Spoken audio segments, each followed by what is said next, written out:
नमस्कार प्रिय विद्यार्थियों, आप सभी का मेरे YouTube channel Renua study point में स्वागत है। आज के इस वीडियो में कक्षा 10 के गणित विषय की प्रश्नावली 2.3 को हल करना सीखेंगे। तो चलिए चलते हैं प्रश्नावली 2.3 के प्रश्न संख्या 1 पे। प्रमाणित कीजिए कि 5 माइनस √3 एक अपरिमेय संख्या है।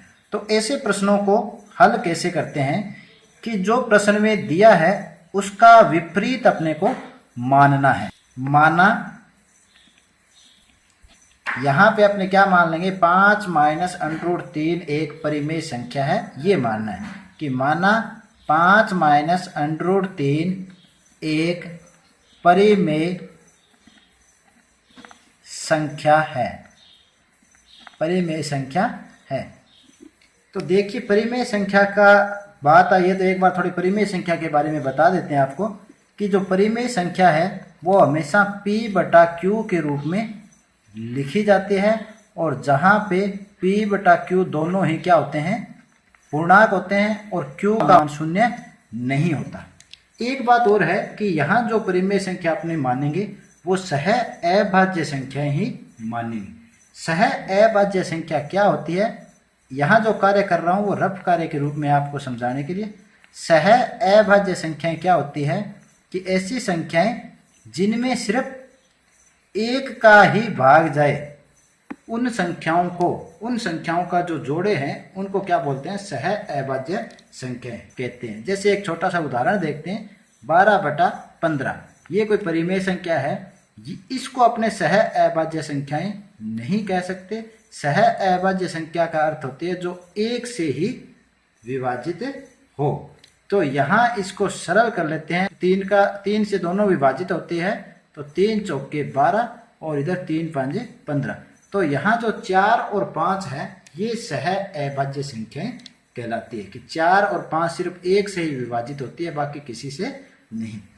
तो एक बात परिमेय संख्या के बारे में और देख लीजिए कि किसी भी परिमेय संख्या में, जैसे मान लेते हैं अपने पास यहाँ पे 4 परिमेय संख्या है, किसी भी परिमेय संख्या में कोई भी परिमेय संख्या जोड़ने से वो जो प्राप्त होती है वो भी परिमेय संख्या ही प्राप्त होगी, या किसी भी परिमेय संख्या में कोई परिमेय संख्या जोड़ेंगे तो जो संख्या प्राप्त होगी वो भी परिमेय संख्या प्राप्त होगी। अर्थात जोड़ने और घटाने से जो संख्या प्राप्त होगी वो सारी क्या होती है, परिमेय संख्या ही प्राप्त होती है। तो चलिए प्रश्न पे कि माना 5 माइनस √3 एक परिमेय संख्या है, तो इसे परिमेय संख्या के रूप में लिख लेते हैं। 5 माइनस √3 बराबर परिमेय संख्या किस रूप में होती है, A/B के रूप में, और यहाँ आप लिख दिए A और B सह अभाज्य संख्या है। A और B सह अभाज्य संख्या है। तो अब इसे थोड़ा व्यवस्थित कर लेते हैं। तो 5 यहीं रखेंगे, A/B इस तरफ ले आते हैं तो ये क्या हो जाएगा, -A/B बराबर √3 इधर आएगा तो प्लस का √3। सरल कर लेते हैं। सरल करेंगे तो भिन्न संख्याओं को सरल करने के लिए क्या करते हैं, लघुत्तम समावर्ती लिया जाता है। b को नीचे 1 है इसलिए इसको गुणा कर दीजिए, 5b माइनस b का b में भाग दिया 1 और 1 को a से गुणा किया, a आएगा। 5b माइनस a बराबर √3। यहाँ पे देखिए ये समीकरण 1 मान लीजिए। यहाँ देखिए बाएं पक्ष में, यहाँ बाएं पक्ष में a, b व 5 पूर्णांक है, ये तीनों क्या पूर्णांक है। अतः जो बायां पक्ष है 5b माइनस a/b एक परिमेय संख्या है, एक परिमेय संख्या है। अभी आपको बताया था कि किसी भी परिमेय संख्या में जोड़ दे या घटाने से कोई फर्क नहीं, अर्थात वो परिमेय संख्या ही कहलाती है। तो बाएं पक्ष में देखिए 5 है, ये भी क्या है, पूर्णांक है। a और b भी पूर्णांक है, अर्थात ये परिमेय संख्याएं हैं। परिमेय संख्या में घटाया है a/b को, तो इसका जो परिणाम प्राप्त हुआ है ये भी क्या कहलाता है, परिमेय संख्या ही कहलाएगा। तो बाएं पक्ष में परिमेय संख्या है। तो ये क्योंकि √3 एक अपरिमेय संख्या है। √3 आपको पता है कि क्या कौन सी संख्या होती है? अपरिमेय संख्या है।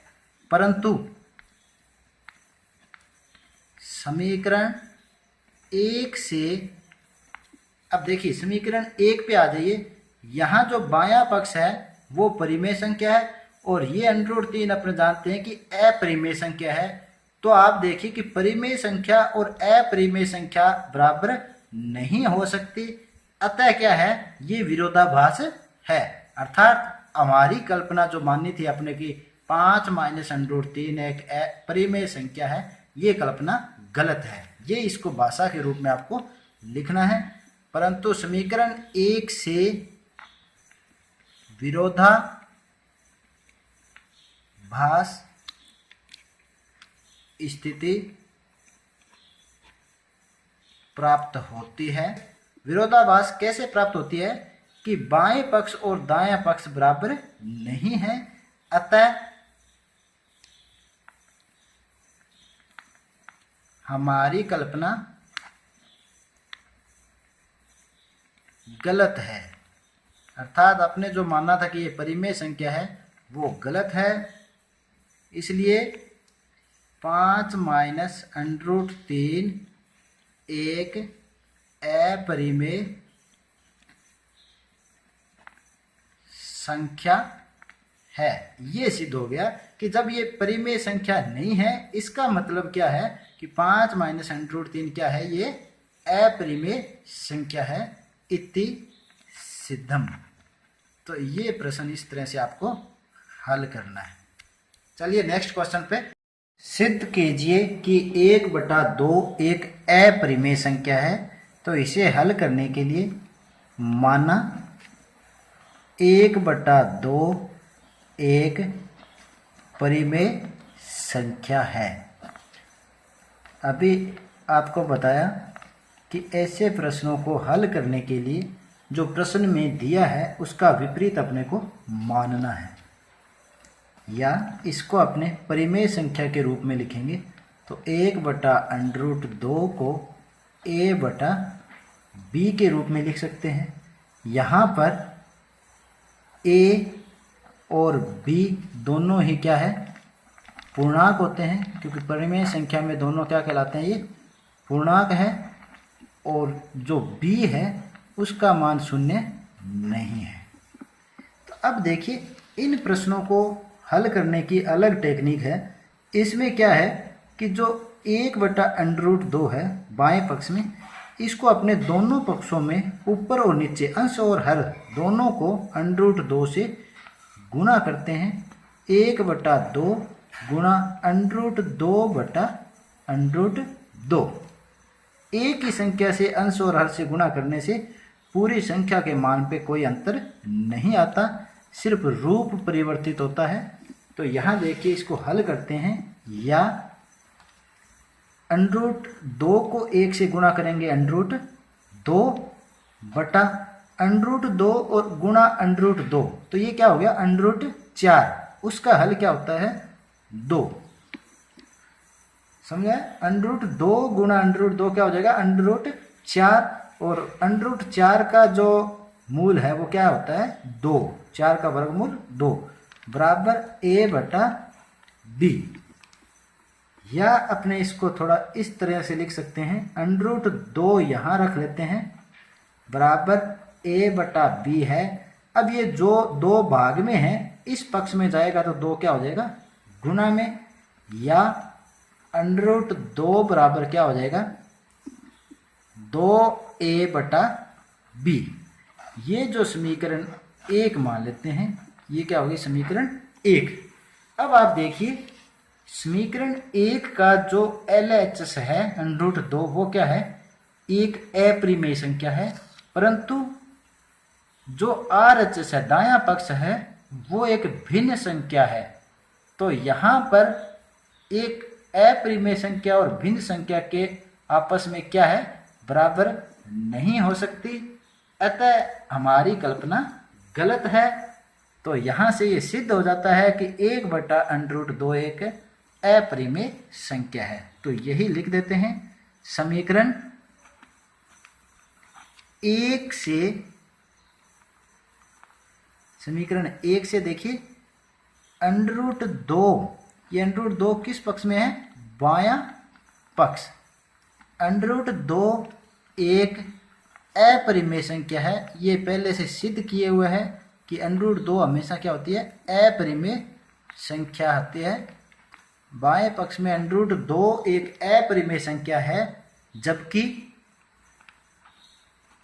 दाएं पक्ष में देखिए 2a/b, कोष्टक में आप लिख सकते हो दाएं पक्ष में या दायां पक्ष। 2a/b दायां पक्ष लिख सकते हो कोष्टक में। एक भिन्न संख्या है, एक भिन्न संख्या है जो कि आपस में बराबर नहीं हो सकती, आपस में बराबर नहीं हो सकती।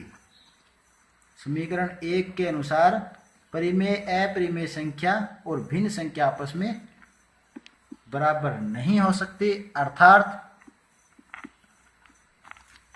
यह विरोधाभास स्थिति है। अर्थात यह कौन सी स्थिति होगी? विरोधाभास स्थिति है।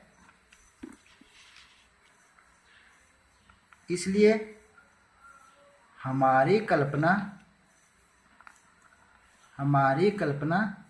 गलत है। आपने जो कल्पना की थी कि 1/√2 एक परिमेय संख्या, वो कल्पना गलत है। अतः ये सिद्ध हो गया कि 1/√2 एक अपरिमेय संख्या है, अपरिमेय संख्या है। यही आपने को सिद्ध करना था, तो लिख दीजिए इत्ते सिद्धम।